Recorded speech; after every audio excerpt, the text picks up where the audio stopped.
పద్మవిభూషణ్ వచ్చినటువంటి మెగాస్టార్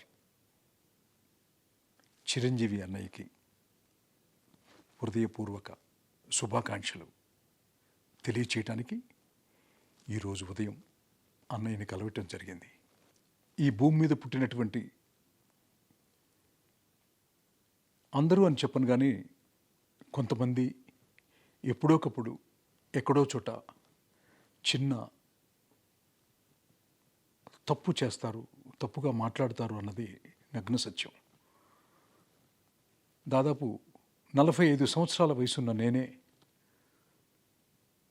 నన్ను నమ్మి నాకు ఇంద్రా సినిమాని ఇచ్చినటువంటి చిరంజీవి గారిని ఒక బ్యాడ్ టైంలో ఇన్ఫ్లుయెన్స్డ్ బై ది సంబడి, పేర్లు చెప్పను, మాట్లాడటం వల్ల నా భార్య, నా బిడ్డలు, సమాజం, నా చెల్లెలు, నా బావ, నా మిత్రులు అందరూ కూడా నన్ను భయంకరంగా తిట్టారు.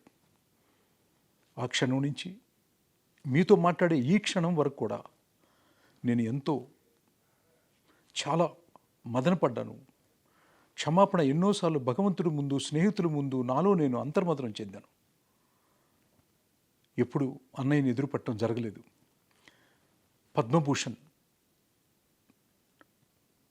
పద్మవిభూషణ్ అవార్డు ఇప్పుడు మళ్ళీ రావటం, కలవటానికి ఈరోజు మార్నింగ్ వెళితే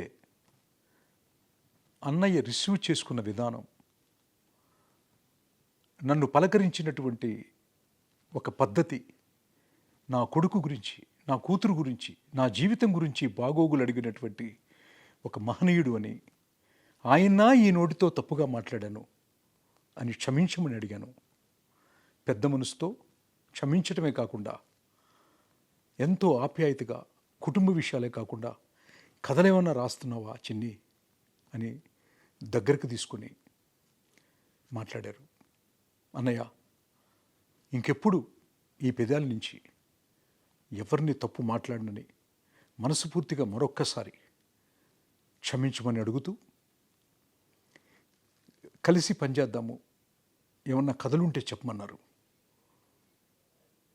ఈసారి మీతో చేయబోయేది, మీకు రాయబోయేది ఈ భారతదేశం గుర్తుపెట్టుకోవాలని, మీకింకా ఎన్నో అవార్డులు భారత ప్రభుత్వం నుంచి మీరు తీసుకోవాలని మనస్ఫూర్తిగా కోరుకుంటున్నాను అన్నయ్య.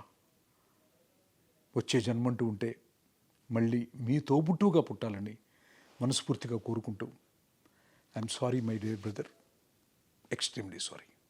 बड़ा एंटरटेनमेंट वाला आ गया बिजी सेंटर लोगों का ली ఏమే సక్కు సక్కేంద్ర సక్కు సక్కు బాయ్ బాయ్ బాయ్ బాయేంద్ర భార్గవ్ బాయ్ బాయ్. గిరాకి వచ్చే టైం ఏంది, కస్టమర్లు వస్తున్నాడు, రేడికల్ పిగురి.